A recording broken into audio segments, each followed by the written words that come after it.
that if that building goes, it could cause so many more injuries to rescue workers in the rubble of what was the Twin Towers across the street.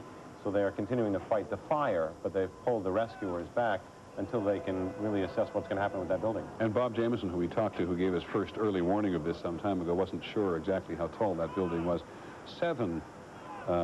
Number 7 World Trade Center is 47 stories tall, and I assume, maybe you know, but listen first of all. Again, you hear the sounds. I apologize. I thought it was something new coming. John, I assume that the 7, the World Trade Center, has been evacuated? Yes, it's been evacuated, and they're just trying to assess what they can do to it to ensure its structural stability before they send people in to go through the rubble and look for survivors. And do they believe this was made structurally unsound by the concussion of the Twin Towers falling? Yes, and literally by the fact that so much of one of the Twin Towers fell on top of the building. In fact, as Jerry Howard told us earlier, people couldn't get in or get out of the entrances because it was buried in the rubble of the Twin Towers, most of the ground floor of it. They've been able to get people out, but they don't know that the building is safe. Do your police and fire department contacts believe that under the rubble here of the North Tower, which collapsed, which we have seen, which we're looking at this moment, do they believe that there's survivors under there?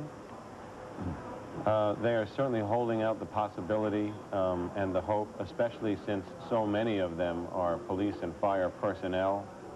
There's a real difficulty for them right now because their instinct is to run in and save their people, and perhaps cooler heads in the emergency management have said we can't afford to lose any more people if another building goes. So they're terribly torn between their instincts to rescue the civilians and their own colleagues, and the numbers of unaccounted for among the police and fire as they do their spot roll calls to relocate everybody who responded are growing.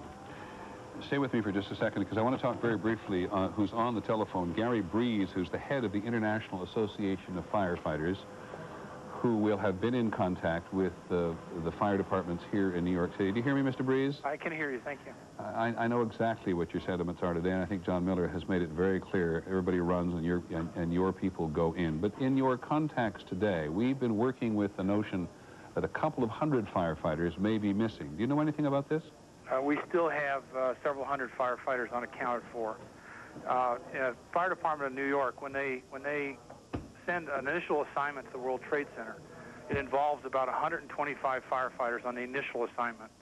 And without a doubt, when they realized the severity of the situation, they dispatched greater alarms and probably had between about 300 firefighters on the scene before the first collapse occurred. The issue here is now the criticality of the next 24 to 36 hours. We're moving from the initial impact of this incident to the rescue and recovery phases. And one of the challenges, as Jerry Howard was saying, is that the desire for rescue. We find statistically that about 90% of the people that are rescued from building collapses are rescued in the first 24 hours.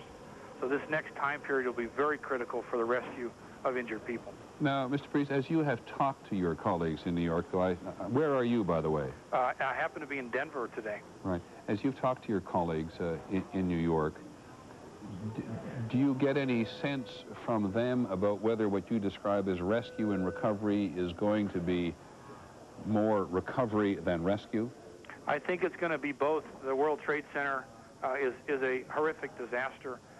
The primary rescue efforts will be taking place in the buildings that surround the World Trade Center. We have some 8 urban search and rescue teams on the way there now, but they will take at least 24 hours to become operational. Is this one of those situations where fire departments, not dissimilar from a forest fire, where fire departments are coming in from long distances, or is there enough men and material in the immediate area to help? I think from the initial response, fire departments from the New York area, surrounding New York City, New Jersey, Connecticut, and maybe even Pennsylvania have already begun moving toward New York City. The urban search and rescue teams are coming from as far away as California. What do you mean by an urban search and rescue team? Is this the same kind of team that would go to an earthquake? Yes, these are the structural collapse rescue teams. And for New York City, there's 3 teams coming from California, 1 team coming from Massachusetts. Mr. Breeze, let me interrupt you.